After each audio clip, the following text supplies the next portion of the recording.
Hello my dear students, myself Sukhdev Chaudhary, physics faculty team CLC। Students, आज अपन lecture number 11 discuss कर रहे हैं, जिसके अंदर अपन 1D आगे बढ़ाएंगे अपन। तो 1D में अब तक मैंने आपको जैसे दूरी, विस्थापन, वेग, चाल, त्वरण, सारे के सारे ग्राफ वगैरह मैंने आपको बता दिया। अवकलन और समाकलन से संबंधित कुछ अच्छे क्वेश्चंस हैं, वो भी मैंने आपको करवा दिए, ठीक है ना। आज के लेक्चर में सबसे पहले मैं 2 क्वेश्चन है उनके साथ में स्टार्टिंग करूँगा। तो ये दोनों क्वेश्चन बड़े शानदार क्वेश्चन है बच्चों, ठीक है ना। तो सबसे पहले ये वाला क्वेश्चन देखो क्या करें।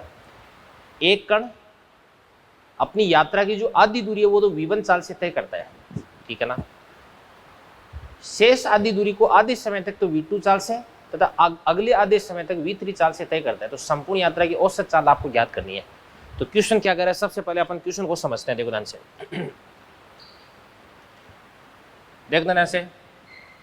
एक पार्टिकल है जो कि यहां से चलना स्टार्ट करता है और यहां पर जाकर के अपनी गति को एंड कर देता है। थोड़ा आगे बढ़ा देते हैं इसको अपन यहां तक।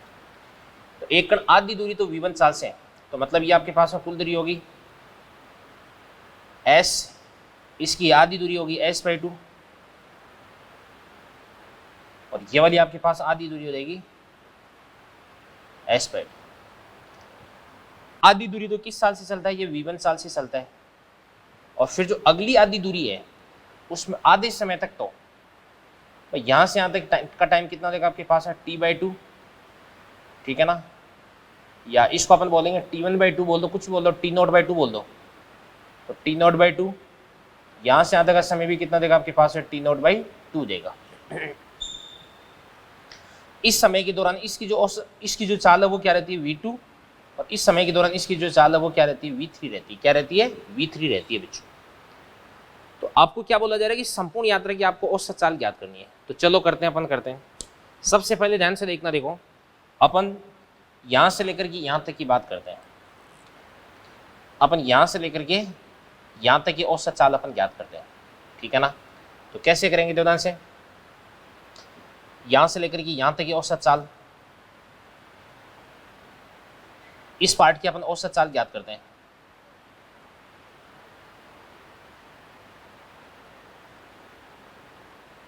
यहां से लेकर के यहां तक की, इस भाग की। चलो करते हैं, कैसे करेंगे ध्यान से देखना। देखो आप पीछे वाले को भूल जाओ, आप तो ये देखो कि आधे टाइम तक तो इसकी वेलोसिटी कितनी v2 और अगले आधे टाइम तक इसकी वेलोसिटी कितनी v3 है। यानी इस केस के अंदर t1 और t2 ये दोनों बराबर है। और मैंने आपको बता रखा कि जब t1 और t2 बराबर है तो इस स्थिति में औसत चाल अपन कैसे निकालते हैं, समांतर माध्य से। तो देखो ध्यान से, इसके लिए अगर अपन बात करते हैं तो इसके लिए जो आपके पास में v एवरेज है वो v2 प्लस क्या देगा आपके पास में v3/2 आ जाएगा। अभी यहां से लेकर के यहां तक का औसत अपन ने निकाल दिया। अब ध्यान से, यहां से लेकर के यहां तक आप v2 और v3 इनको तो भूल जाओ। आप तो ये देख लो कि यहां से लेकर के यहां तक इसकी चाल है वो कितनी रहती है, v एवरेज बराबर v2 प्लस v3/2। तो अपन इसको ऐसे समझ सकते हैं कि कोई पार्टिकल है जो कि अपनी आधी दूरी है वो तो किससे तय करता है बताओ, v1 से। और अपनी अगली आधी दूरी है वो किससे तय करता है बताओ, v2 प्लस v3/2 से तय करता है। तो यहाँ से पहली आधी दूरी v1 से और अगली आधी दूरी v2 प्लस v3/2 से तय करता है, ठीक है ना। तो यहाँ पे s1 और s2 बराबर है। तो इस स्थिति में v एवरेज बराबर क्या होता है, 2v1 v2 upon v1 plus v2 होता है। तो यहाँ से अपन लिख सकते हैं इसको, v एवरेज बराबर कितना देगा आपके पास में 2, v1 कितना देगा आपके पास में v1 और इसके बाद में v2 कितना देगा आपके पास में v2 प्लस क्या देगा आपके पास में v3/2। तो क्या बन जाएगा आपके पास में 2v1 v2 upon v1 plus v2। तो v1 कितना देगा आपके पास में v1 और प्लस v2 कितना देगा आपके पास में v2 प्लस क्या देगा आपके पास में v3/2। ये बात हो गई भी। तो चलो करते हैं, इसको सॉल्व करते हैं अपन। तो क्या बन जाएगा देखो ध्यान से, इसको अपन लिख सकते हैं, यहाँ से आपके पास 2 है वो एलसीएम ले लेंगे। तो नीचे तो क्या देगा, देखो नीचे देगा आपके पास 2v1 और प्लस क्या देगा आपके पास v2 plus v3 divided by 2 आ जाएगा। ऊपर क्या आ जाएगा, ऊपर ध्यान से देखना, देखो यहाँ से इसको अपन इसके अंदर मल्टीप्लाई कर देंगे 2v1 को, या अपन एक काम करते हैं इस 2 को अपन 2 से कैंसिल आउट कर देते हैं। यहाँ से कैंसिल आउट हो रहा है कि देखो देखें, तो ये 2 से इस 2 को अपन ने कैंसिल आउट कर दिया, तो क्या बन जाएगा आपके पास में से ये देगा v1 v2 और प्लस क्या देगा आपके पास में v1 v3, ठीक है ना। और ये बाई 2 है ना, यहाँ से जो एलसीएम आ रहा था वो ऊपर की तरफ चला जाएगा, ऊपर की तरफ आ गया तो ये आपके पास है 2 यहाँ पे आ गया। तो इस प्रकार से अपन एवरेज वेलोसिटी फाइंड आउट कर सकते हैं बच्चों। तो s/2, अगला जो s/2 है सबसे पहले उसकी अपन स्टडी करते हैं। तो सेकेंड हाफ आपके पास में है, इसके अंदर आधे टाइम तक v2 और आधे टाइम तक v3 है, तो v2 + v3/2 कर देंगे अपन, ठीक है ना। ये यहाँ का एवरेज आ गया, और इसके बाद में यहाँ का कितना है v1 और यहाँ का कितना हो जाएगा v2 + v3/2, इसकी डिस्टेंस बराबर है, तो फिर यहाँ पर अपन हरात्मक मान ले लेंगे, तो अपना आंसर आ जाएगा बच्चों, ठीक है ना। आगे डिस्कस करते हैं अपन, देखो क्या करें। ये बड़ा शानदार क्वेश्चन है, ये भी बहुत शानदार क्वेश्चन है। एक कार विरामावस्था से प्रारंभ होकर पहले एल्फा त्वरण से त्वरित होती है, ठीक है ना, फिर बीटा मंदन से मंदित होकर के अंत विरामावस्था में जाती है। यदि संपूर्ण यात्रा का समय कितना है t है, तो आपको अधिकतम वेग और इसके द्वारा तय की दूरी ज्ञात करनी है। तो क्वेश्चन में ध्यान से देखना, देखो इस क्वेश्चन के अंदर त्वरण भी आ रहा है और इस क्वेश्चन के अंदर मंदन भी आ रहा है। और मैं आपको बोलूंगा कि अगर किसी भी क्वेश्चन के अंदर त्वरण व मंदन दोनों आ जाए, किसी भी क्वेश्चन के अंदर त्वरण और मंदन अगर दोनों आ जाए ना, तो इस स्थिति में ऐसे ग्राफ, ऐसे क्वेश्चंस को अपन जो वीटी ग्राफ है ना उससे सोल्व करेंगे बच्चों, वीटी ग्राफ से, ठीक है ना। तो चलो करते हैं अपन। तो सबसे पहले अपन वीटी ग्राफ बनाते हैं, तो यहाँ से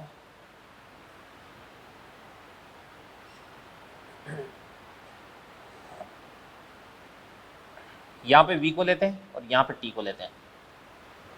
प्रारंभिक इसका जो वेग है वो कितना भी 0 है विरामावस्था में, तो प्रारंभिक वेग अपन 0 कर देंगे। इसके बाद में त्वरित होती है एल्फा से, तो इस प्रकार से एल्फा से त्वरित करवा दो इसको, और एल्फा से त्वरित होती है कुछ देर तक, और फिर उसके बाद में ये वेग प्राप्त कर लेती है। यहाँ से यहाँ तक तो त्वरण है, इसको अपन बोलेंगे v max, अधिकतम वेग इसने प्राप्त कर लिया भाई।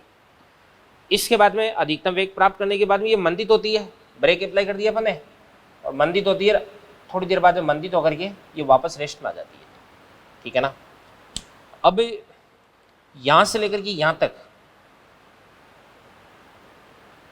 ये आपके पास जो टाइम है वो कितना देगा t1, और यहाँ से लेकर के यहाँ तक ये आपके पास जो टाइम है वो कितना देगा आपके पास t2,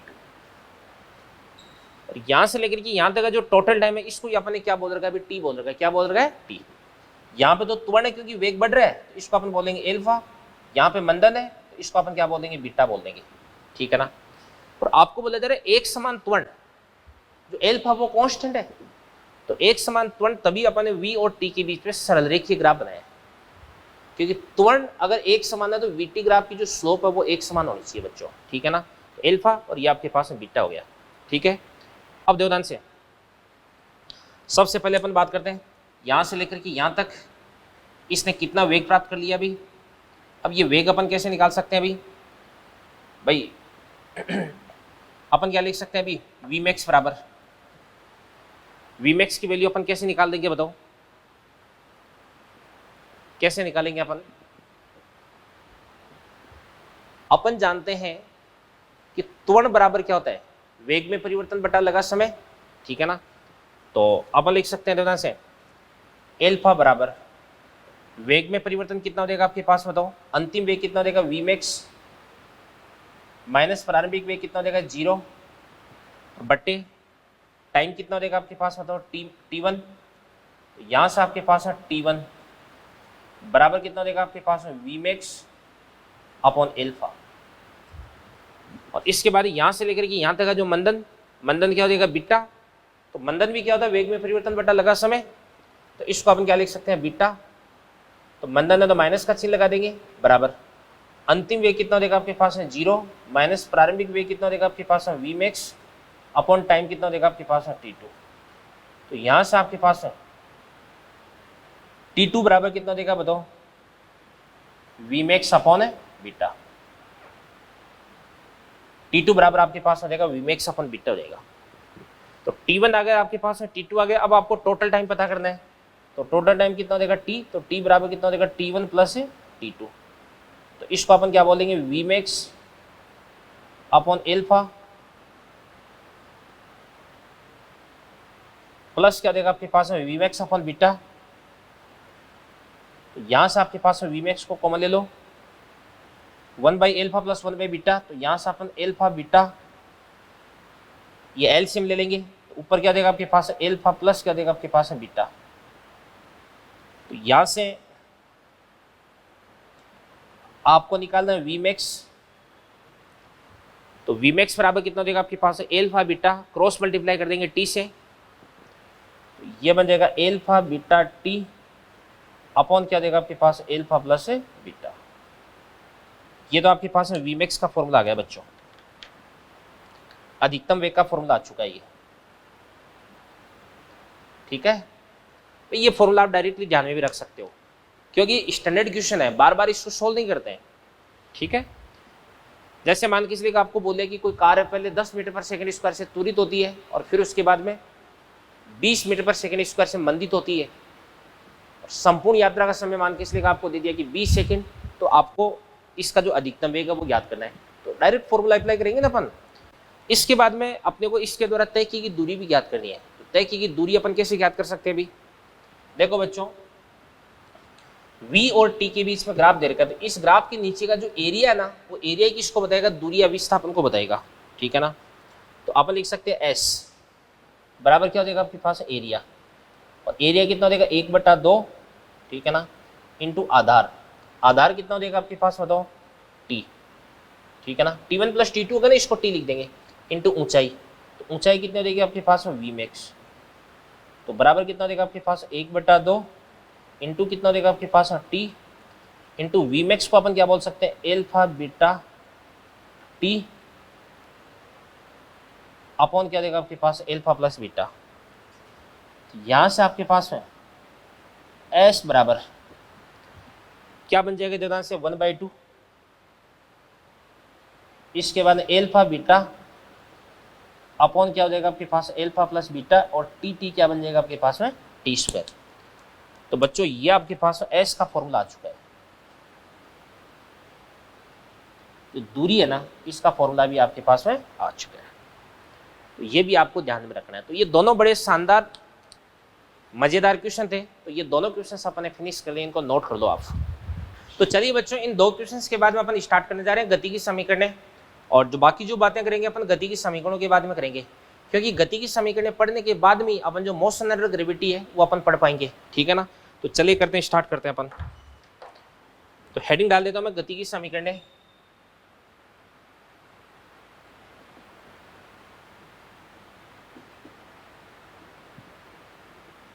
गति की समीकरणों में सबसे इंपॉर्टेंट बात जो आपको ध्यान में रखनी है वो ये है कि गति की समीकरण लगाने के लिए जो एक्सेलरेशन है वो क्या होना चाहिए, कांस्टेंट होना चाहिए। तो इंपॉर्टेंट बात है, तो मैं लिख देता हूं कि ए बराबर क्या होना चाहिए आपके पास में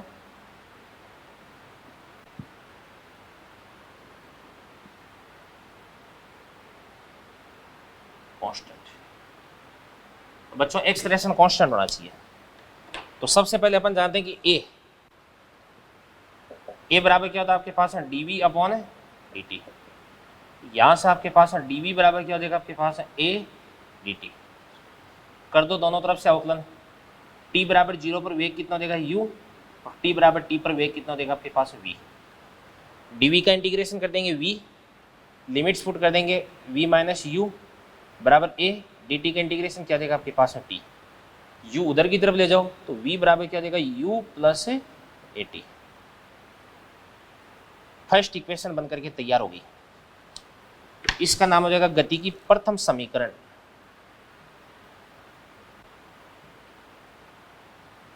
प्रथम समीकरण हो गई।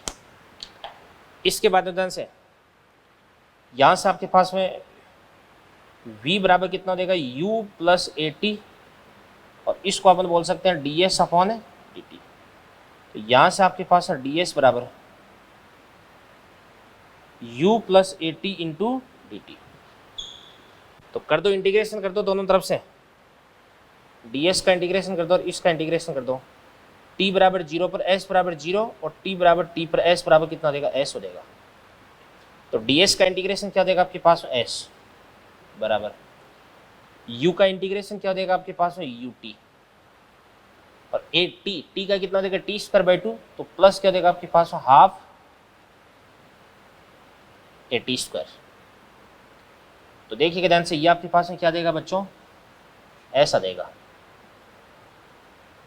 ठीक है ना। इसका नाम क्या देगा, द्वितीय समीकरण।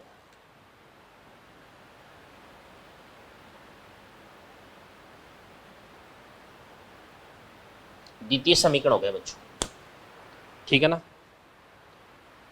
इसके बाद देखो ध्यान से, तो पहला समीकरण आ गया, दूसरा समीकरण आ गया, अब तीसरा समीकरण अपन निकालते हैं। तो तीसरा समीकरण अपन कैसे निकालेंगे, देखो ध्यान से, तीसरा समीकरण ऐसे निकाल सकते हैं कि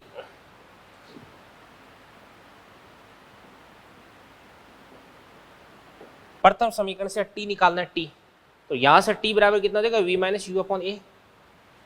t बराबर कितना देगा आपके पास में, v माइनस यू अपॉन ए।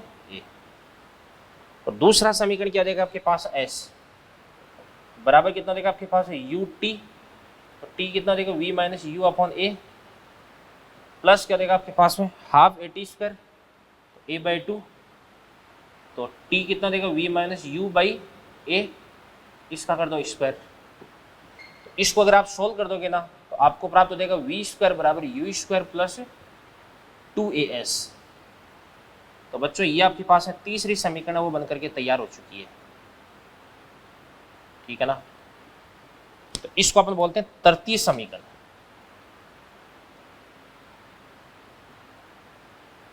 तीसरी समीकरण हो गई है, ठीक है ना।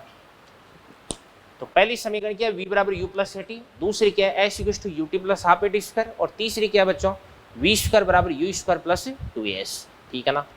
अब चौथी समीकरण है, वो होती है nवें सेकंड में विस्थापन, nवें सेकंड का विस्थापन हो जाएगा, ठीक है ना। तो ये मैं आपको बताता हूँ होता क्या है। अगली हो जाएगी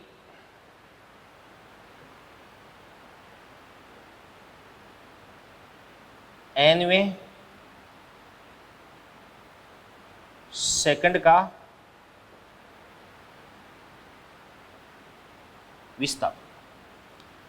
अब ये nवां सेकंड क्या होता है बच्चों, ये मैं आपको समझाता हूं थोड़ा सा, ठीक है ना।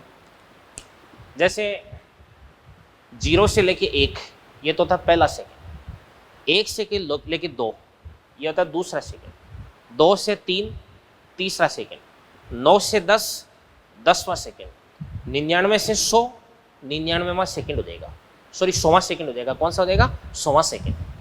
तो nवां सेकंड कहां से कहां तक होता है, t बराबर n-1 से लेकर के t बराबर n तक, ठीक है ना। तो ध्यान से देखना, देखो t बराबर n-1 सेकंड से t बराबर n सेकंड तक का जो समय है,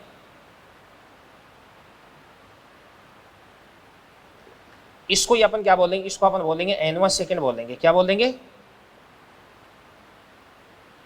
nवां सेकंड बोल देंगे बच्चों। अब ध्यान से देखना, देखो अगर आपको nवें सेकंड का विस्थापन निकालना है, मतलब ये बात होगी ना कि यहाँ पर तो आपके पास में t बराबर कितना हो जाएगा 0, यहाँ पर t बराबर कितना हो जाएगा आपके पास में, तो n-1, यहाँ पर t बराबर कितना हो जाएगा, n हो जाएगा, ठीक है ना।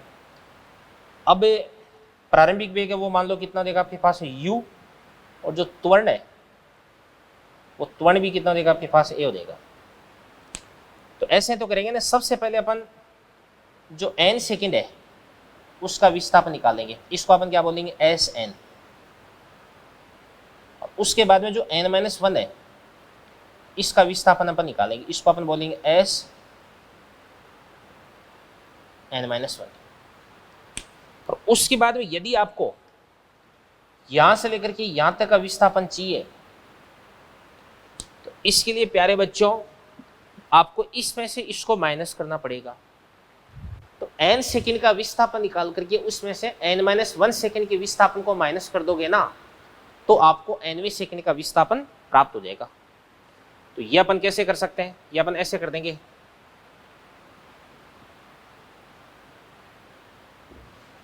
इसको अपन बोलेंगे एस nth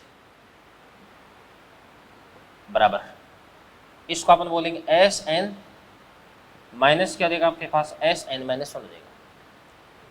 तो एस n, दूसरा समीकरण क्या कहता है, एस बराबर u t plus half a t square.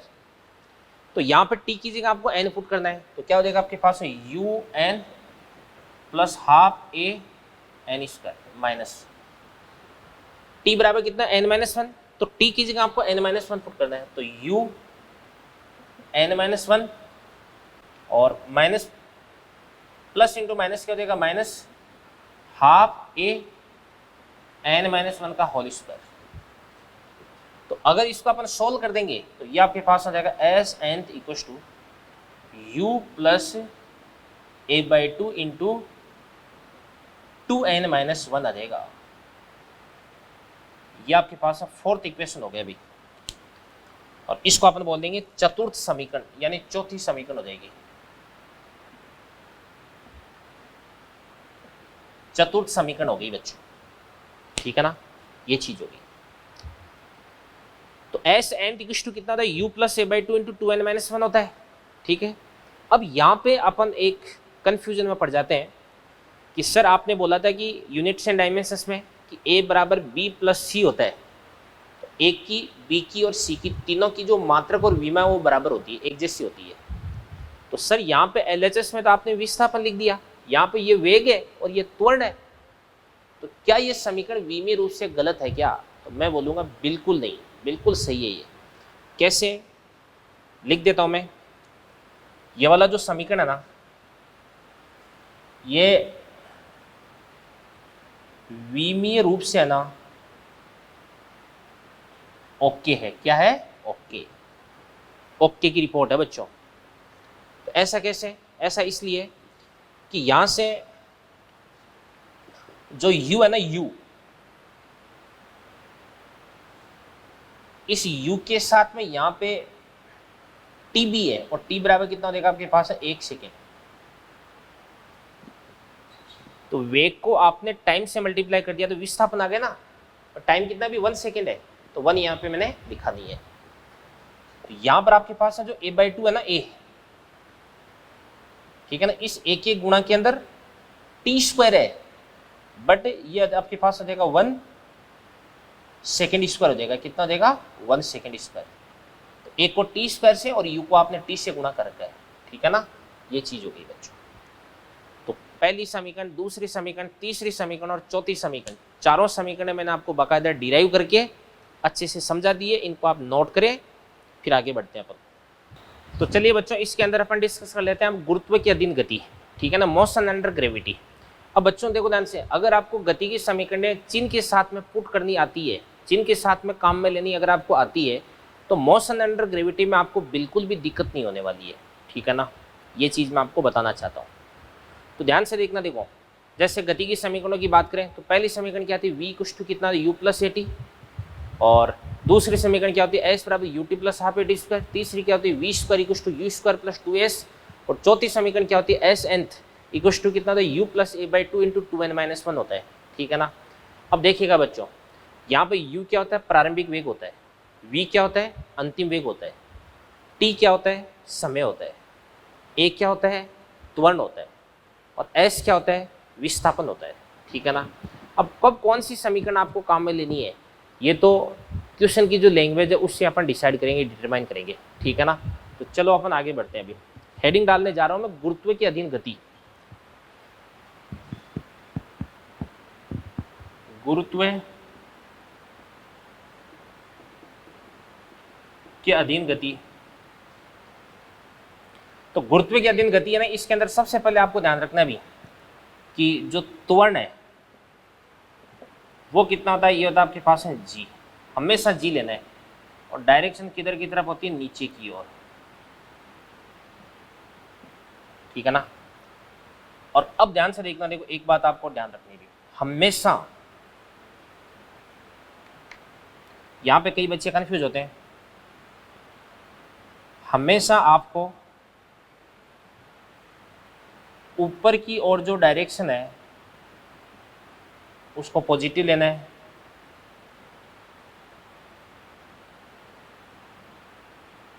नीचे की ओर जो डायरेक्शन है इसको आपको क्या लेना है, नेगेटिव लेना है।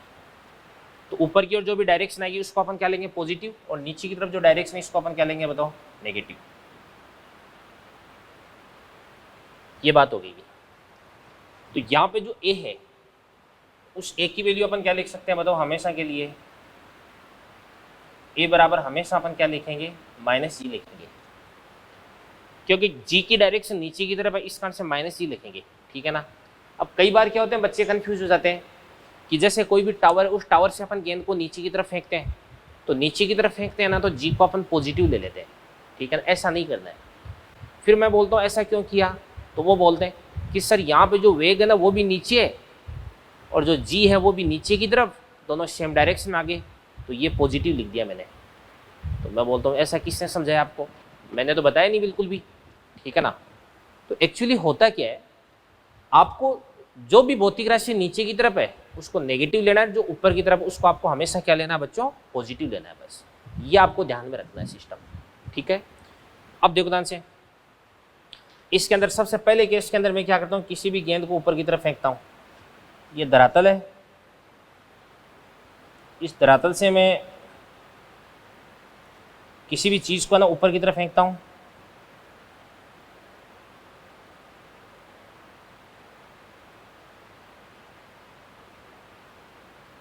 ऊपर की तरफ इस प्रकार से यूं फेंक करके फिर ये मैक्सिमम हाइट तक जाती है,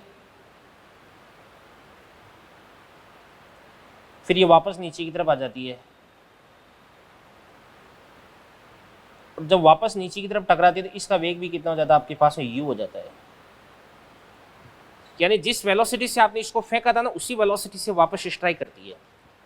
तो बच्चों ये तो आपके पास है टी बराबर कितना हो जाएगा, 0, और यहाँ पर आपके पास है टी बराबर कितना हो जाता है, कैपिटल टी, और यहाँ पर आपके पास है टी बराबर कितना हो जाएगा, t/2 हो जाता है बच्चों, और टी बराबर ये कितना हो जाएगा, टी हो जाएगा, ठीक है ना। और यहाँ पे मैक्सिमम हाइट है, तो मैक्सिमम हाइट पर आपकी जो वेलोसिटी v है वो v कितना हो जाता है, 0। भाई यहाँ से यूटर्न ले रहा है ना तो वेलोसिटी 0 होगी, ठीक है ना। और इस स्थिति में इसका जो विस्थापन है यानी y है वो क्या हो जाता है, मैक्सिमम हाइट h के बराबर हो जाता है, ठीक है ना। ये चीज़ हो गई। तो सबसे पहले अपन लगाते हैं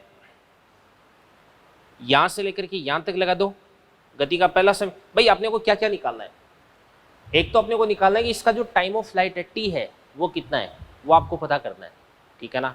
और एक इसकी जो मैक्सिमम हाइट है वो आपको पता करनी है। तो मैक्सिमम हाइट अपन कैसे पता कर सकते हैं, ध्यान से, जब v बराबर कितना भी 0 तो y कितना हो जाएगा आपके पास, h हो जाएगा, ठीक है ना।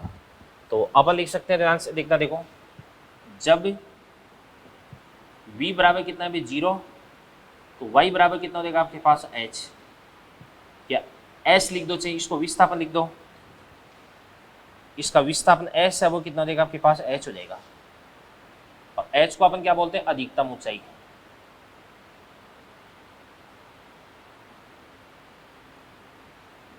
तीसरी समीकरण बोल दो, v² बराबर u² प्लस क्या होता है आपके पास है 2as। तो v तो कितना देगा आपके पास है 0, u आपके पास है कितना देगा u², प्लस का प्लस 2 का 2, a मैंने आपको हमेशा बता दिया कितना देगा माइनस का g, s कितना देगा आपके पास है h हो जाएगा, माइनस का उधर जाकर ये प्लस का हो जाएगा। तो यहाँ से आपके पास h बराबर कितना हो जाएगा बच्चों, u²/2g। अब ये वाला जो फॉर्मूला है ये कोई बार बार तो अपन लिखेंगे नहीं, ठीक है ना। तो आप तो याद रख लेना कि किसी भी गेंद को अगर आपने, किसी भी बॉडी को अगर आपने ऊपर की तरफ u वेलोसिटी से फेंका है तो इस स्थिति में यह अधिकतम u²/2g ऊंचाई तक जाएगी। किसी भी चीज़ को अगर आपने ऊपर की तरफ फेंका u से तो इसकी मैक्सिमम हाइट है वो कितनी हो जाएगी, u²/2g, ठीक है ना। बात नंबर 1। दूसरा अपने को निकालना है, इसका टी निकालना है, उड्डयन काल निकालना है। तो उड्डयन काल कैसे निकाल लेते हैं, देवदान से, टी बराबर कितना है, t/2, इस पर v कितना देगा आपके पास है 0। तो अपन बोलते हैं स्मॉल t बराबर कितना देगा आपके पास है t/2, तो आपके पास v बराबर 0 हो जाएगा। तो पहला समीकरण लिख दो, v बराबर u plus a T. v क्या लिखना है आपको 0 बराबर u का आपके पास u हो गया। अब a कितना हो जाएगा a, मैंने आपको बोल दिया हमेशा माइनस का g हो जाएगा। और स्मॉल t बराबर कितना हो जाएगा आपके पास t बटे 2 हो जाएगा। तो यहाँ से आपके पास है t, भाई GT/2 उधर की तरफ हो जाएगा, तो यहाँ से आपके पास है t बराबर कितना हो जाएगा, t बराबर 2u/g। अब बच्चों ये फॉर्मूला भी आपको डायरेक्टली ध्यान में रखना है भाई कि अगर किसी भी चीज को आपने ऊपर की तरफ u से फेंका तो वो कितनी देर तक हवा में रहेगी, 2u/g टाइम तक हवा में रहेगी। अब ध्यान से देखना, देखो यहां पर आपके पास है जो टोटल टाइम है t, इस टोटल टाइम को अपन बोल सकते हैं t अप प्लस क्या देगा आपके पास है t डाउन। तो t अप कितना देगा बताओ u/g, और t डाउन भी कितना देगा आपके पास है u/g। तो टोटल क्या बनता है आपके पास है 2u/g बनता है। समझ में आ गई ना बात है ये चीज, यानी इस गेंद को ऊपर जाने में जितना समय लगेगा नीचे आने में भी उतना ही समय लगेगा। अपवर्ड मोशन और डाउनवर्ड मोशन दोनों का टाइम बराबर लगता है, ठीक है ना। बहुत ही आसान सी बात होगी और बस यही बातें आपको ध्यान में रखनी होती है। अब इसके बाद में अपन आगे बढ़ते हैं, अगला केस अपन डिस्कस करते हैं सेकंड। ये तो फर्स्ट केस था। अगले केस में अपन क्या करते हैं, मान के चलिएगा ये अपने पास में कोई भी टावर है और इस टावर से अपन क्या करते हैं, किसी भी गेंद को रिलीज करते हैं। एच हाइट है, यहाँ से कोई भी बॉल है और इसका u बराबर कितना है भी 0, यानी प्रारंभिक वेग इसका 0 है। यहाँ से मैं इसको रिलीज करता हूँ तो ये बॉल इस प्रकार से नीचे की तरफ गति करती है और यहाँ तक पहुँचती है। t बराबर 0 पर मैंने इसको रिलीज किया है और जब ये यहाँ पर पहुँचते इसका वेग कितना हो जाता है आपके पास है v, ठीक है ना। और यहाँ तक पहुँचते पहुँचते इसका t बराबर कितना हो जाता है, कैपिटल T हो जाता है। तो एक तो आपको इसका जो उड्डयन काल है वो भी मालूम करना है और एक इसका जो वेग है ना, स्ट्राइकिंग वेलोसिटी, धरातल से किस वेग से टकराती है, दोनों बातें आपको मालूम करनी है, ठीक है ना। तो अब सुनना ध्यान से, देखना। देखो सबसे पहले अपन बात करते हैं कि यहाँ पे अगर अपन इसकी बात करें तो यहाँ पे y बराबर कितना हो जाएगा, y बराबर हो जाएगा आपके पास h, या विस्थापन लिख दो s। s बराबर कितना हो जाएगा, h प्लस का कि माइनस का, माइनस का। क्यों, प्रारंभिक बिंदु ये होगा, अंतिम बिंदु ये हो गया, तो प्रारंभिक से अंतिम की तरफ आपको तीर बना देना है। तो s बराबर कितना हो जाएगा, माइनस h हो गया। और इसकी डायरेक्शन किधर की तरफ होती है बच्चों, नेगेटिव की तरफ, नीचे की तरफ। तो विस्थापन नीचे की तरफ, इस कारण से मैंने माइनस का साइन लगा दिया है, ठीक है ना। और v बराबर कितना देगा आपके पास में, v बराबर अंतिम वेग कितना देगा बताओ, ये आपके पास हो जाएगा माइनस का v हो जाएगा। तो लगा दो तीसरे समीकरण, v स्क्वायर बराबर क्या होता है आपके पास है u स्क्वायर प्लस 2as। तो v स्क्वायर अंतिम वेग कितना है, माइनस का v, तो स्क्वायर कर देंगे तो प्लस का देगा v स्क्वायर बराबर u स्क्वायर कितना देगा आपके पास बताओ भाई 0, ठीक है ना। तो 0 लिख दो। 2 a कितना देगा बताओ, माइनस का g, s कितना देगा, माइनस का h। तो माइनस माइनस प्लस हो जाएगा, तो v बराबर कितना देगा आपके पास है, √2gh। ये आपके पास है v का फॉर्मूला आ गया बच्चों। यानी अगर किसी भी चीज को अपन मुक्त करते हैं तो वो कितनी देर बाद में ग्राउंड से किस वेलोसिटी से टकराती है, h हाइट गिरने के बाद में उसके द्वारा प्राप्त किया गया जो वेग है वो कितना हो जाएगा, v बराबर √2gh हो जाएगा। कितना हो जाएगा, v बराबर √2gh। कोई दिक्कत नहीं है ना। चलो इसके बाद में आगे अपन डिस्कस करते हैं। एक टाइम अपन पता करते हैं, तो स्मॉल t बराबर कितना हो जाएगा आपके पास है, कैपिटल T। तो इसका विस्थापन कितना हो जाएगा, s बराबर माइनस का h हो जाएगा। तो दूसरी समीकरण बोल दो, s बराबर क्या होता है बताओ, ut plus half at square. तो s कितना हो जाएगा आपके पास, माइनस का h बराबर प्रारंभिक वेग तो कितना है भाई 0, तो ut 0 कर देंगे, 1/2 a कितना देगा आपके पास, माइनस का g into T square. Time कितना देगा आपको, कैपिटल T। माइनस से माइनस को अपन कैंसिल आउट कर देंगे, तो यहाँ से आपके पास है टी स्क्वायर बराबर कितना हो जाएगा बताओ 2h अपॉन जी। तो यहां से आपके पास डायरेक्टली फॉर्मूला आ जाएगा टी बराबर 2h अपॉन जी का रूट हो जाएगा बच्चों। ये वाला फॉर्मूला भी आपको ध्यान में रखना है। तो देखो ये वाले फॉर्मूले अगर आप डायरेक्टली ऑन टिप्स रखोगे तो आपका बहुत सारा काम है वो आसान हो जाएगा। कैसे? अगर किसी भी गेंद को ऊपर की तरफ फेंकते हैं तो अधिकतम ऊंचाई h बराबर यू स्क्वायर अपॉन 2g होती है। धरातल तक वापस लौटने में कितना समय लगता है? t बराबर 2u अपॉन जी होता है। इसमें से u बाई जी तो ऊपर जाने का, u बाई जी नीचे आने का टाइम होता है, ये आपको ध्यान रखना है।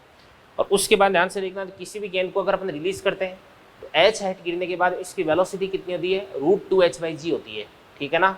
और क्या बोल दिया मैंने, वेलोसिटी कितनी होती है? v बराबर 2gh होती है, √2gh। और कितनी देर में गिरेगा ये? √2h बाई जी, ठीक है ना। ये बातें होगी। तो ध्यान से देखना। देखो बच्चों, ये आपकी जो मोशन अंडर ग्रेविटी है वो फिनिश होती है। इसके जो बेसिक फॉर्मूले वो मैंने आपको सारे बता दिए, और इसके जो और इम्पोर्टेंट और स्पेशल केसेज है वो भी अपन क्वेश्चंस के माध्यम से डिस्कस करेंगे। तो चलिए स्टूडेंट्स, गति की समीकरणों पर आधारित अपन 2 क्वेश्चंस करते हैं। तो दोनों क्वेश्चंस बोर्ड पे लिखे हुए हैं। पहला क्वेश्चन क्या कह रहा है अभी, एक कण विरामावस्था से नियत त्वरण a = कितना हो जाएगा आपके पास? +5 मीटर पर सेकंड स्क्वायर के अधीन गति प्रारंभ करता है। t बराबर 4 सेकंड पर त्वरण की केवल जो दिशा वो विपरीत कर दी जाती है, यानी इसका मैग्नीट्यूड है वो तो 4 ही रखा जाता है, बट इसकी डायरेक्शन है वो माइनस में कर दी जाती है, यानी -4 मीटर पर सेकंड स्क्वायर कर दिया जाता है। तो कण प्रारंभिक बिंदु को किस वेग से पार करेगा, ठीक है ना। तो चलो अपन चेक करते हैं क्वेश्चन को। देखिए ध्यान से, यहाँ पर जैसे मान के देखिए यहाँ से गति स्टार्ट करता है तो t बराबर 0 पर, तो ये तो आपके पास में यहाँ की अगर अपन बात करते हैं तो t बराबर कितना हो जाएगा आपके पास है 0। प्रारंभिक वेग u बराबर भी कितना हो जाएगा आपके पास है 0। और इसके बाद में इसका जो a बराबर कितना हो जाएगा बताओ, ये आपके पास हो जाएगा +4। ये इधर की तरफ चलना स्टार्ट करता है, चलते चलते a बराबर +5 है, सॉरी a बराबर कितना हो जाएगा +5, सॉरी मैंने क्या बोल दिया था, a बराबर +5 है और बाद में -5 कर दिया जाता है। तो a बराबर कितना हो जाएगा +5। और फिर उसके बाद यहाँ पे देवदान से t बराबर कितना हो जाता है आपके पास है 4 हो जाता है। तो t बराबर 4 पर इसके बाद में आपने जो a है उसको क्या कर दिया, माइनस में कर दिया है। तो यहाँ तक पार्टिकल कुछ वेग प्राप्त कर चुका है, और यहाँ से यहाँ तक कुछ डिस्टेंस है वो भी ट्रेवल कर चुका है, एस डिस्टेंस। तो पार्टिकल के पास में वेग है तो अचानक से तो ये रेस्ट में आएगा नहीं, ये कुछ डिस्टेंस चलेगा और फिर उसके बाद ये रेस्ट में आ जाएगा। यहाँ पर पहुँचते पार्टिकल का जो वेग v है वो कितना हो जाएगा आपके पास है 0। इसके बाद में पार्टिकल पलटी मार देगा, और पलटी मार करके अब ये लगातार नेगेटिव डायरेक्शन में यूँ चलता जाएगा। और जब ये यहाँ पर पहुँचेगा तो इस स्थिति में इसका जो वेग है वो क्या हो जाएगा, यही आपको पूछ रखा है, ठीक है ना। तो चलो करते हैं अभी इसको सोल्व करते हैं अपन। तो कैसे करते हैं, सबसे पहले यहाँ से लेकर के यहाँ तक की अपन बात करते हैं, यहाँ से लेकर के यहाँ तक ये अपन s पता कर लेते हैं अभी s। तो s कितना हो जाएगा बताओ, मैं लिख देता हूँ s बराबर u कितना हो जाएगा 0, तो ut 0 प्लस हाफ a कितना बच्चों 5 इंटू टी स्क्वायर, यहाँ से यहाँ तक का टाइम कितना है 4 का स्क्वायर कितना हो जाएगा आपके पास में 16, कितना हो जाएगा 16। तो कितना हो जाएगा आपके पास में तो 40 मीटर। तो ये आपके पास जो s है, इस s को आपने कैलकुलेट कर दिया, ये कितना हो जाएगा 40, ठीक है ना। फिर उसके बाद यहाँ का जो वेग v है ना, ये वेग v अपन पता कर लेते हैं। तो ये आपके पास हो जाएगा v बराबर u कितना आपके पास बताओ 0, a कितना है बताओ 5 इंटू टाइम कितना आपके पास है 4, तो 5 इंटू 4 कितना हो जाएगा 20 मीटर पर सेकेंड। तो बालकों ये आपके पास में जो v है ये कितना हो जाएगा बताओ, ये 20 आ गया। तो सबसे पहले अपन यहाँ से लेकर ये यहाँ तक की जो गति उसकी स्टडी कर ली है। इसके बाद में यहाँ से लेकर के यहाँ तक की गति की अपन स्टडी करते हैं, कहाँ से कहाँ तक, यहाँ से यहाँ तक। यहाँ पे अपन भूल जाते हैं। अब अपनी जो स्टडी है उसका अगला पार्ट है यहाँ से लेकर के यहाँ तक, ठीक है। चलो देखते हैं। यहाँ पर इसका v कितना हो जाता है, अभी 0 हो जाता है, ठीक है ना। v कितना हो जाता है 0। तो यहाँ से लेकर के यहाँ तक की जो डिस्टेंस है वो डिस्टेंस में मालूम कर लेता हूँ तीसरे समीकरण से। तीसरा समीकरण क्या कहता है, v स्क्वायर। बच्चों इस गति का अंतिम वेग कितना देगा, 0 बराबर u स्क्वायर। यहाँ से यहाँ तक की गति का प्रारंभिक वेग कितना देगा, 20, और 20 का स्क्वायर कितना देगा आपके पास, बताओ 400। इसके बाद में प्लस का 2। अब यहाँ से अपन ने एक की डायरेक्शन -5 कर दी है, a बराबर कितना देगा, -5 हो जाएगा। तो a कितना देगा आपके पास, -5 इंटू एस, तो आपको पता करना है अभी। तो यहाँ से आपके पास 5 इंटू 2 कितना देगा, 10। तो s बराबर कितना देगा, 40 हो जाएगा। तो यहाँ पर आपने पता कर लिया s बराबर कितना देगा, 40 मीटर। इसका मतलब ये हुआ कि यहाँ से लेकर के यहाँ तक की ये वाली जो डिस्टेंस है, इस डिस्टेंस को भी अपन क्या बोल देंगे, 40 मीटर बोल देंगे। क्या बोल देंगे, 40 मीटर। कुछ बात तो समझ में आई गई होगी। स्टेप बाय स्टेप अपन काम कर रहे हैं। अब सुनना ध्यान से, देखना। देखो यहाँ से लेके यहाँ तक की डिस्टेंस कितनी, 40। यहाँ से यहाँ तक की भी कितनी हो जाएगी, 40। तो यहाँ से यहाँ तक की टोटल डिस्टेंस कितनी हो जाएगी, 80 हो जाएगी। ठीक है ना। अब मैं यहाँ से लेके यहाँ तक की बात करता हूँ। कहाँ से कहाँ तक, अगली स्टडी करता हूँ मैं। यहाँ से लेकर के यहाँ तक, यहाँ से यहाँ तक की बात करते हैं। अब आपको क्या करना है, अभी वेग निकालना, अंतिम वेग। तो अपन लिख देंगे v स्क्वायर बराबर u स्क्वायर प्लस 2as। अंतिम वेग तो v है, तो v स्क्वायर बराबर प्रारंभिक वेग यहाँ पे कितना है बच्चों, 0। भाई यहाँ से यहाँ तक की बात करें तो यहाँ का वेग कितना देगा, 0। इसके बाद प्लस 2a, a की बात करते हैं। तो यहाँ से लेकर के यहाँ तक का जो a है वो कितना हो जाएगा, बताओ -5 हो जाएगा। कितना हो जाएगा, -5। इसको अपन बोलेंगे -5। यहाँ से लेके यहाँ तक का जो s है वो s कितना हो जाएगा, बताओ 80। 40 कितना होगा, 80। यहाँ से यहाँ तक का कितना हो जाएगा, -80 हो जाएगा। -80 हो गया। तो माइनस क्या हो जाएगा आपके पास में, प्लस। तो कितना हो जाएगा बताओ, 800 हो गया ना, 800 हो गया। तो v स्क्वायर बराबर 800। तो 400 इंटू 2 लिख देंगे। तो v बराबर कितना हो जाएगा बताओ, 20 √2। सही तो लिख रहा हूं, मीटर पर सेकेंड। भाई इसको अपन क्या लिख देंगे, 400 इंटू 2। तो 400 का रूट कितना हो जाएगा, 20 √2 बन जाएगा। ठीक है ना। तो क्वेश्चन बड़ा शानदार है अभी। भाई इस क्वेश्चन के अंदर गति की समीकरण तो आपको लगानी है, बट यहाँ पे जो गति है वो 3 स्टेप पे हो रही है, यहाँ से यहाँ, फिर उसके बाद यहाँ से यहाँ, फिर यहाँ से यहाँ। ठीक है ना। बट आपकी जो अप्रोच है वो अगर प्रॉपर रहेगी तो आपको किसी प्रकार की कोई दिक्कत का सामना नहीं करना पड़ेगा। आगे बढ़ते हैं अपन। देखो ध्यान से, कोई भी पार्टिकल पहले 2 सेकंड में तो 200 सेंटीमीटर की डिस्टेंस ट्रेवल करता है, और अगले 4 सेकंड में ये 220 सेंटीमीटर की डिस्टेंस ट्रेवल करता है। तो t बराबर 7 सेकंड पर इस पार्टिकल का आपको वेग पूछ रखा है। ठीक है। तो सुनो भाई, मैं आपको एक बात बताता हूँ। ये जो बात आपके प्रोजेक्टाइल मोशन में भी बहुत काम आएगी।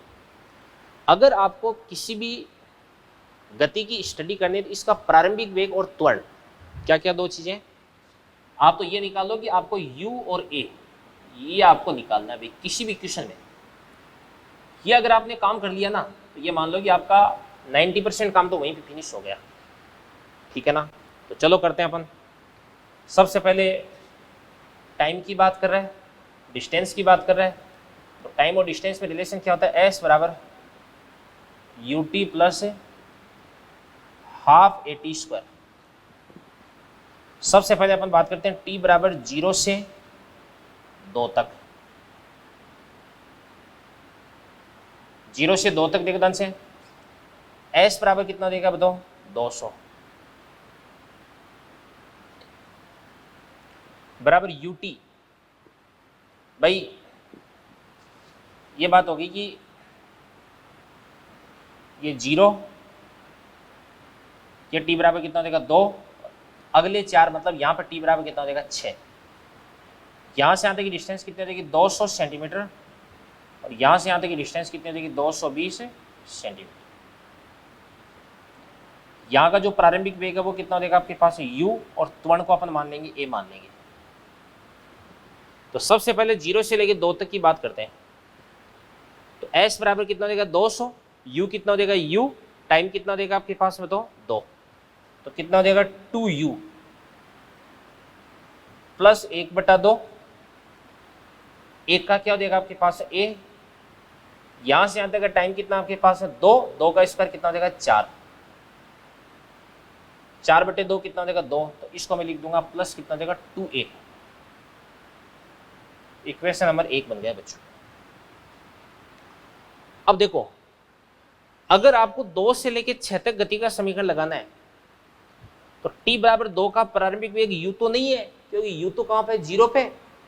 तो या तो पहले आप t बराबर 2 पर इसका वेग निकालो और वो जो वेग है वो आप u के रूप में काम में लो, या इसकी बजाय अपन एक काम करें ना कि 0 से लेके 6 तक ही लगा देना, क्योंकि 0 पे तो प्रारंभिक वेग u ही है। तो अपन लगा देते हैं t बराबर 0 से लेकर के 6 तक। तो क्या बन जाएगा दोनों से 0 से 6 तक 200 220 कितना हो जाएगा 420 टोटल डिस्टेंस आ गई। यहाँ से यहाँ तक का टाइम कितना हो जाएगा 6, तो ut कितना हो जाएगा आपके पास है 6u प्लस हाफ a का a और t कितना भी 6 का स्क्वायर कितना हो जाएगा 36, 36/2 कितना हो जाएगा 18, तो प्लस क्या लिख दूंगा मैं 18a। ये मेरे पास इक्वेशन नंबर 2 बन गया। अब इन दोनों इक्वेशंस को सॉल्व करके आपको u और a की वैल्यू फाइंड आउट करनी है, जो कि आप आराम से कर सकते हो।